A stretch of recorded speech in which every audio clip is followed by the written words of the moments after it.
We have the pleasure of welcoming Mark Crowley today to our interview series, Leaders Hum. I'm Aishwarya Jain from the peopleHum team. Before we begin, just a quick intro of peopleHum. peopleHum is an end-to-end, one-view integrated human capital management automation platform, the winner of the 2019 Global Cody Award for HCM that is specifically built for crafted employee experiences and the future of work with AI and automation technologies. We run the peopleHum blog and video channel, which receives upwards of 200,000 visitors a year and publish around 2 interviews with well-known names globally every month.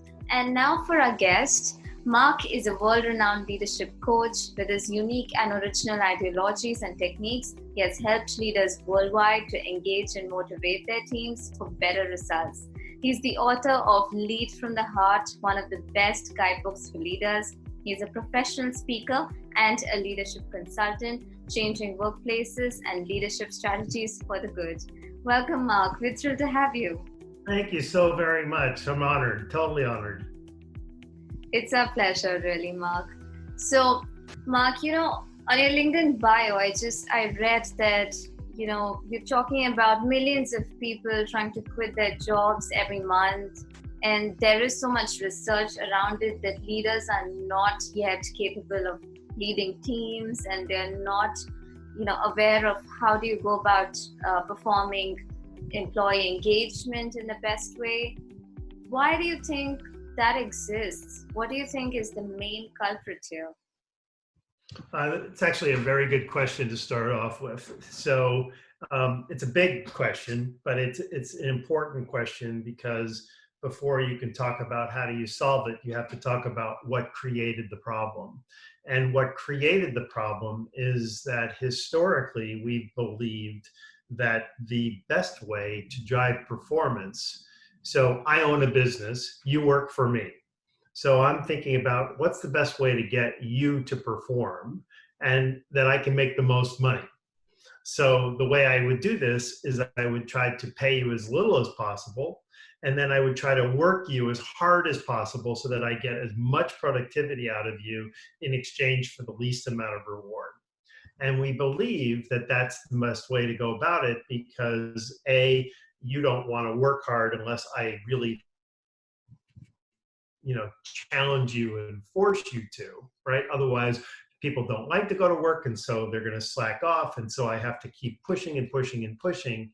And so all of that is fundamentally flawed because, there's this notion, it's a spiritual idea that we reap what we sow, and that, what we give is given back to us.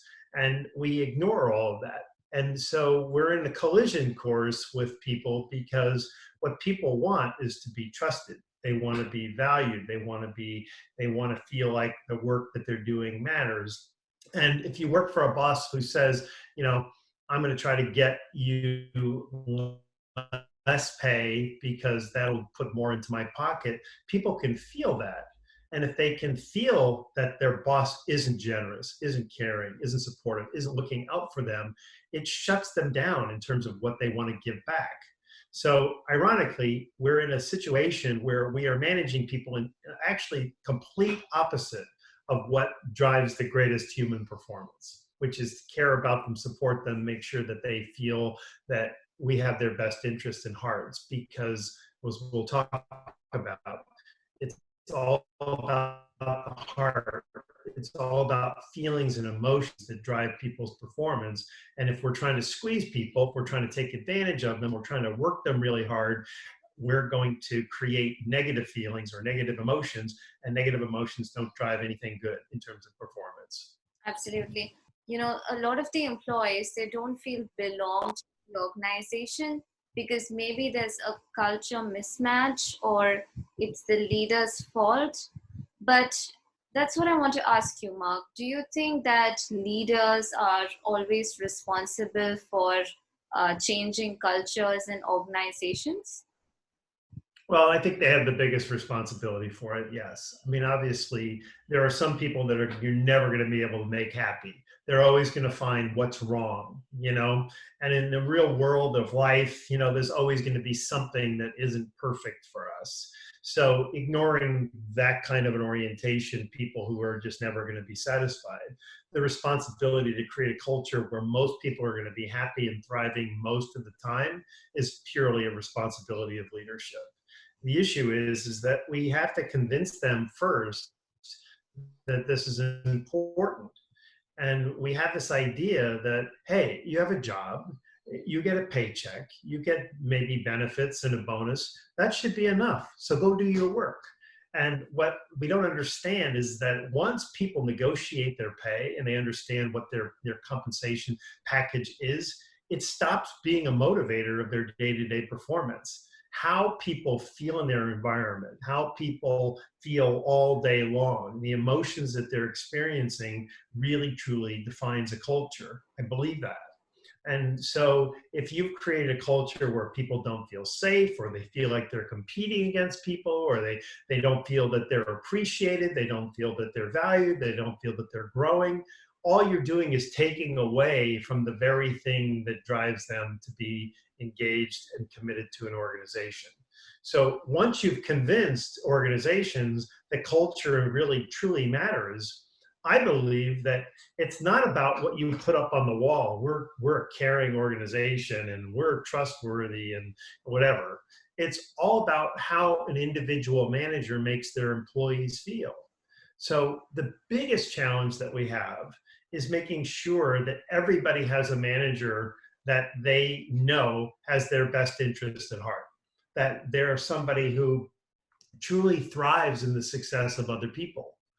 So if you work for me and I feel threatened by you, which many managers do, I'm afraid you're going to take my job, or I'm afraid that you're going to get more recognition than me, and you know my boss is going to see you as being more talented, all those kinds of fears. Well, am I going to invest in you? Am I going to teach you, coach you, help you get better? Am I going to celebrate your successes and share it with the world? No. So we know that there are a lot of people in management jobs who don't have an inclination to be that generous with other people. And so when people go to work and they feel like they're competing with their boss, they just feel like, I can never win here. So we've got to change our paradigm for who we hire and have the discipline to say that just because they get the numbers or just because they get results, that they can't necessarily go into a management role unless they also have the ability to be caring with their people. But do you think that, for leaders, from then to now, have the rules of the game changed, or are the core principles of leaders different now, or they're still the same? No, I think that we have a belief system that says that a lot of the things that I'm talking about, how you make people feel, isn't really that important. And it negates what you just said. So, you know, Maslow famously had this pyramid, and down here on the bottom is this idea that we need to be safe. We need to meet our basic needs: food, water, shelter, consistently, not 5 days a week, but 7, and 3 meals a day, and feeling like that's never going to be threatened. And when it is threatened, you go to work and you're not thinking about anything other than how can I make enough money to pay my way and survive. But once those needs are met and people feel safe and they know that they have shelter, they have a place to go home to, they know they can count on food, all of a sudden we start to look high and say, I want fulfillment, I want meaning, I want so much more in exchange for work. And I think we haven't really, I think there's certainly many people that understand this now. And I've been talking about this now for, a good 10 years. And initially people just thought it was like, that's stupid. Like, you don't need to be concerned about that. But what's happened is, and I think, we're in an environment right now where people are forced to work from home, they're away from their colleagues, their lives are disrupted, and they have a lot of time on their hands. And what's happening is I think just in baking bread or making dinner or just, being in their homes, that they have time to think about like what's missing. And I think a lot of people are thinking a lot is missing. Like work balance is, you can't expect people to be on their devices all the time. And, can I just ask you a quick question? I know it's 9 o'clock at night, but can you tell me about this project? That kind of thing people are aware of now, but also they're aware of, am I working for somebody that really truly values me? Like, do I matter? Because in all this time, people are thinking, is this like, am I in the right company? Am I working for the right person? And I think there's going to be a lot of, we saw this in China where people are getting divorced in rapid numbers because people were being forced together and they realized that they're not as compatible. And, but interestingly, same thing is happening now in China where they have record numbers of people getting married.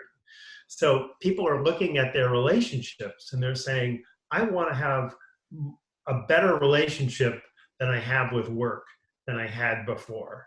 And so that means that I'm talking about personal relationships with marriages and divorces, but I'm also talking about relationships with their bosses and their organizations where people are saying, I don't want to go back to that. I don't want to work in that company anymore. I don't want to work for this boss anymore. And so we're going to see a lot of divorces and we're going to see a lot of marriages where people start to look and say, I got to find a company where I know that I'm going to matter. And that makes a lot of sense. And, when you are looking at organizations and you're looking at performing teams, high performing teams, how do you measure their success as a people function?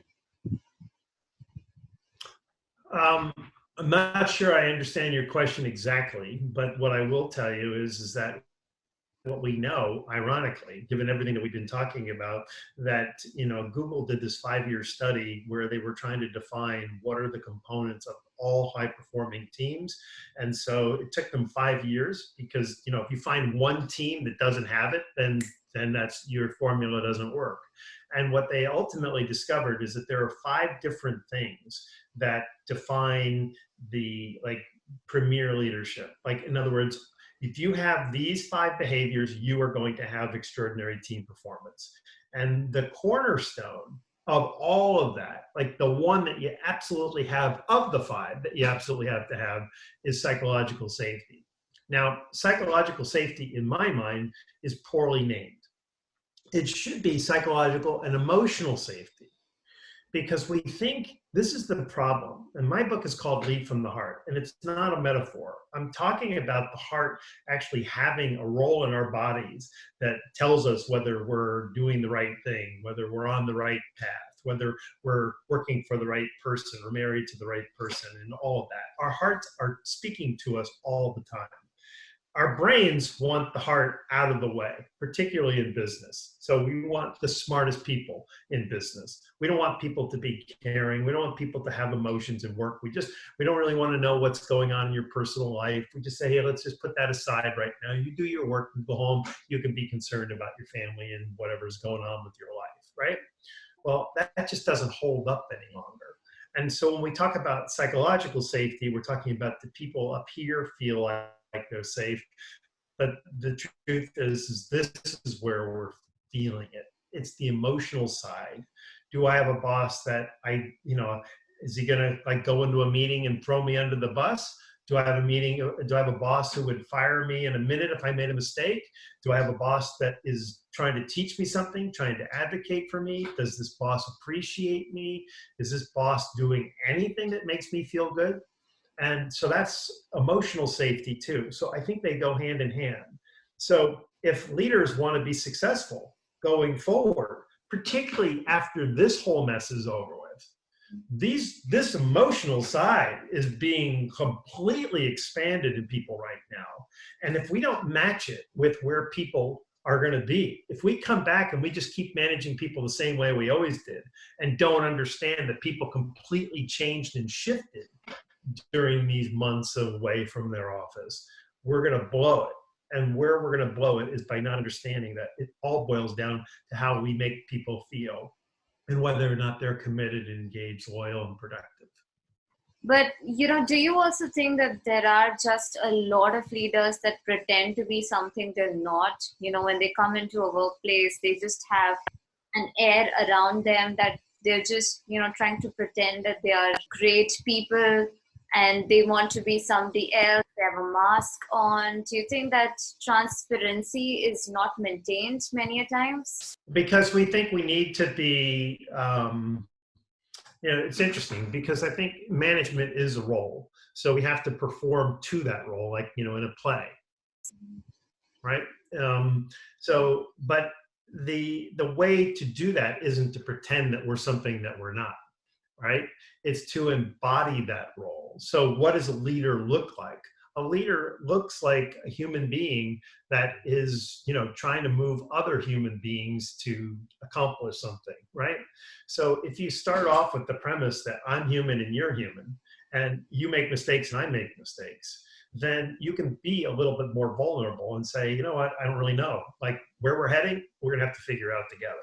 And what that does, particularly as you're younger, I think, where you have less self-security, where you're feeling like people are judging you and observing you all the time and grading you, is that you're reluctant to be authentic, because if you are, then people are going to go, well, he looks weak or she looks weak, and and we can't show weakness.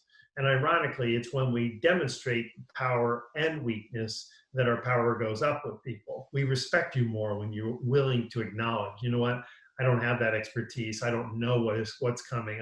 I can't, I can't tell you how we're going to answer that right now. And as opposed to blustering.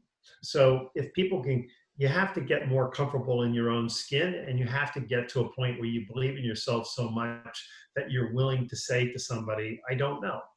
I had a woman that worked for me years ago, and she asked me a question, and it was something like, I didn't even know what she was talking about. And she goes, well, I'm certain that you know about X, and so what do you think? You probably had plenty of time to think about X. So what's your answer? And I said, I don't really know what X is. I'm gonna have to go look it up. I'm gonna have to ask some people, and I'll get back to you. And I thought it was a sincere question. And instead, she goes, no, don't bother. And I said, what do you mean? And she says, I was just asking you to see whether or not you would, BS your way through this, or if you would be honest enough with me to say that you don't know. So it was sort of it was an unfair test on her part, but I passed it just by being willing to say, I don't know. And so in her mind, my stock went way high because I was willing to acknowledge that I didn't know. And I think that, I'm proud of my response. And I think we need to get more managers comfortable being that way and comfortable that way. And that obviously requires management at a very senior level to allow those people to be that way. Because the minute you start working for a boss who's the CEO or a senior vice president or whatever, and they're judging every move that you make and saying, that looked weak, you should have told them that that if you're getting that kind of reinforcement, then you're just going to shut down that authentic behavior. But there are often times when you might be frustrated with one particular employee as a leader. And when those times come, how are you supposed to handle this? How are you supposed to give feedback to them or have a heart-to-heart or very uptight conversation? How do you handle that? So if I'm understanding the question, I work for you and I can't get you to be responsive to me. You're not really interested in what I'm thinking or feeling, and I'm trying to reach out to you. Is that kind of the scenario? This is a big hurdle because some people, they just won't ever let you in. They won't, because they're not in the right job, in my opinion. They shouldn't be a manager. But I would suggest to somebody who's in that situation that they still try. And the way to try is to perhaps send an email to the boss and say, dear Sanjay, I have some things that I've been thinking about work that I really, appreciate having some time with you so that we can discuss. Just generally, I'm concerned about X, Y, and Z, and hope that you'll find some time for us to meet. And if they say, yes, let's get together, then you've been successful. And if they don't respond positively, then you know you're kind of working for somebody who's it's going to be an uphill battle. They're just not going to respond. But trying and giving people, I always just say, assume innocence. Don't come out like saying, I'm sure you probably won't be able to find time for me. You don't want to say that. You want to give people an opening in the most comfortable way so that they don't feel like you're threatening them. So you say, I really would love the opportunity to talk to you about these things and wanted to send you an email so you could think about what might be the right time for us to get together. That's very unthreatening, as opposed to what I just said. And so if you want, it's ironic, but if you want your leaders to be better, you're going to have to throw some breadcrumbs out to get them to come to you in the way you want them to. Absolutely, that makes sense. And you are an executive coach based out of California. How different do you believe are the people practices in Silicon Valley versus the rest of the world? Well, I think that, in some respects, but not all. So it'd be very easy to say Silicon Valley has figured all of this out. Google has done some amazing work in terms of, showing what the ideal manager looks like and what the ideal team looks like. And so, you think, oh, well, they've solved the puzzle, right? Everybody in Silicon Valley understands this, but they don't. And part of it is because in Silicon Valley, you've got a lot of people who are here. They're coding all day long, and they're oriented, and they're left brain, and so managing people and thinking about what other people are feeling and anticipating how people will feel in response to things that you do isn't a first nature for them. So I don't necessarily think that Silicon Valley has all of the answers by any means, even though they are often celebrated. Like, Netflix is a company that has a sort of a ruthless environment, but because they're, a tech company that's made a lot of money in the stock market, people look at them and say, well, we should replicate that. And it's not necessarily so. So you have to look at what kind of a culture you want to have, what kind of an environment you want to have, and sort of, pick the things that you think are the right ways to do things, understanding that at the end of the day, we're managing human beings. And my belief is that the more generous you are, the kinder you are, the more supportive you are. These are seemingly soft kinds of behaviors, but they actually make people feel safe and supported and energized and inspired. So things that we've traditionally thought were weak are actually the greatest leadership strengths that you can possibly have. So what I would suggest to anybody listening to this is think about how you want to make people feel. Do you want them to feel fearful? Do you want them to feel threatened? Do you want them to feel insecure? Or do you want them to feel supported and valued and that they mattered and that they don't go home on a Friday worrying about the relationship they have with their boss? Do they want to be growing and encouraging? Do they want to feel appreciated? This is binary. Some people think, no, I want to keep people under fear. I want people scared because they won't work hard for me otherwise. I'm like, okay, you keep doing it your way. My way works better. Simply works better because it plays to the heart. It plays to what drives people's performance. And so, I would say if you're reluctant to do this, try it with one person. Just go up to somebody and say, hey, I just want to tell you, I've been watching what you've been doing and your work is extraordinary lately. And I just want you to know how much I appreciate it. And then walk away and see what happens. Just by that one experience, just see what happens. They're going to tell everybody in the workplace, my boss just said I'm doing great work. And they're going to go home and they're going to tell their family, my boss told me I'm doing great work. And they're going to continue to do great work. And in fact, they'll do greater work because somebody took the time to tell them. It's so simple, and yet we reject this because we go, well, they know I appreciate them, or we're too busy for that, or if I thank them too much, they're going to get lazy, and none of that is true. Just demonstrate to them that they matter to you, and you will see an enormous response and a very, very positive one. That's a valuable lesson. I'm sure all leaders are going to benefit from that one.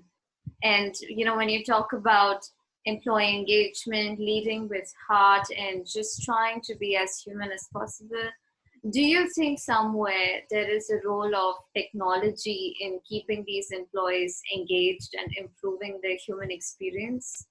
Well, Laszlo Bach has this new company that's nudging people. So, if you're a manager, you have a team, you're going to get an email and it's going to say, hey, today would be a good day to send your team an email and tell them how much you appreciate them. I suppose that's okay, because I worked in environments where people did need to be nudged, but if it becomes where you just rely on the technology, the voice in your computer to tell you what to do, I think we're going down a slippery slope. So in many respects, those nudges that are coming from his company should be like, yeah, I already did that. That's a good reminder, but I've already taken care of that, as opposed to waiting for the computer to tell you what to do. So I'm actually, put it this way, in a technological age that we're living in right now and where we're heading, we need to be more human. We need to be not human. We need to be more humane.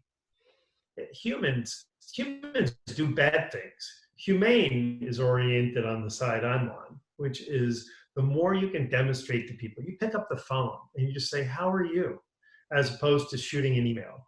You pick up a phone and you say, I'm not calling just to see where you are on project A, B, and C and whether you're going to hit your sales numbers or whatever. I just want to see how you're doing. I just want to take 15 minutes, tell me what's going on in your life, how are you feeling, anything I can do to help you. That's the whole agenda. People are going to go, what? You don't want to ask me about work, right? But when you do that, and you literally don't get seduced into, go ahead and tell me what's going on with project A and B and C, right? If you can stay focused and just allow people just to have that connection, people are like, I can't believe she did that. Like, that's like, that effect will last for days. Like, wow, like, can't believe that they would take the time just to see how I'm doing. But those are the kinds of behaviors that make people go crazy in terms of their performance. It's when we feel ignored, it's when we feel left out that we shut down, and we don't realize that. That would be more humane, as you said, and that's wonderful. And when you talk about the future, right? We are kind of in unprecedented times. There's a lot of uncertainty, but there is a growth in the millennial and the Gen Z workforce, and the gig economy, as we've seen, has been on the rise. And do you think that organizations need to adapt to these changes, which are inevitable, and they need to be more inclusive? And leaders need to be more inclusive of them to be more successful? 100%. Google, for example, has more like temporary employees. They're not even temporary. They're not even employees. They're temporary workers. They're contract workers. Then they actually have Googlers. And I think that that's very unstable. I think that's destabilizing for people, because you're never really on terra firma. You never really feel like, like this job could go away tomorrow. No, I understand if you're doing something, if you're like, for example, let's say you want to add a room onto your house. Are you going to hire people full time, make them your employees to build the room? Of course not, because when the room's done, you're going to go, now what do we do with these people? So that's one of those situations where you hire somebody and you say, probably going to take you 6 months to build the room, and then when we're done, I pay you, and you go off and build the room for somebody else. That's okay. But when we lean into, hiring people as self-employed, by the way, this whole time right now is only going to make those gig people feel more vulnerable. So everybody that's made the decision to go self-employed is, I would suggest, is probably not necessarily regretting it, but is looking for, like, how do I get, a life preserver around me right now, because I can't do my work. I don't have a way of making a living, and I'm relying on the government to give me some income. Now, a lot of people are feeling that right now, but those people, especially because they know when the world gets better, they don't have a place to go back to other than the work that they can do. And that may not pick up as fast as, a company calling you up and saying, okay, come back to work now, right? There's going to be a lag time. So people are already feeling vulnerable. So if you can, and I'm going to expand your question to say that this isn't just true of gig workers or contract workers, but it's true of the relationships you have, your suppliers, making sure that those people know that you're valued, that, hey, I love our relationship. I love the product you give us. I love how well you deliver it. We don't say that to people. We just think, well, you're lucky as hell to have that job. We can find another supplier if you don't develop it on time, right? All of those, that's how we think. So look, and I just decided that I'm going to open it up and I'm going to ask some other companies to see if they can outbid you. And we're always making people feel like it's not safe and it's not secure. And we should be doing the opposite. Go ahead and do your work. Look at 10 companies. And when you make your decision, it's like a marriage, right? It's like, I wouldn't say, I want to marry you. And then, 3 months later say, hey, kind of looking at some other women here. And, maybe, I might do something differently here. That's not a normal way of behaving. It's not even a kind or caring way of behaving. But if you think about it and apply it to an employee or a relationship that you have with people at work, all you're going to do is make them feel like completely unsafe and vulnerable. And when they feel that lack of trust and that lack of safety is game over for a lot of people. There's no way they're going to feel committed to you. Absolutely, that is true. And, lastly, I just ask you if you have any other important sound bites that, you think that the audience would really benefit from, or anything that, kind of a message that you want to give out? It really boils down to this idea that we think that the heart is just a pump. And you're in India, which tends to be a little bit more of a spiritual country than, particularly in America.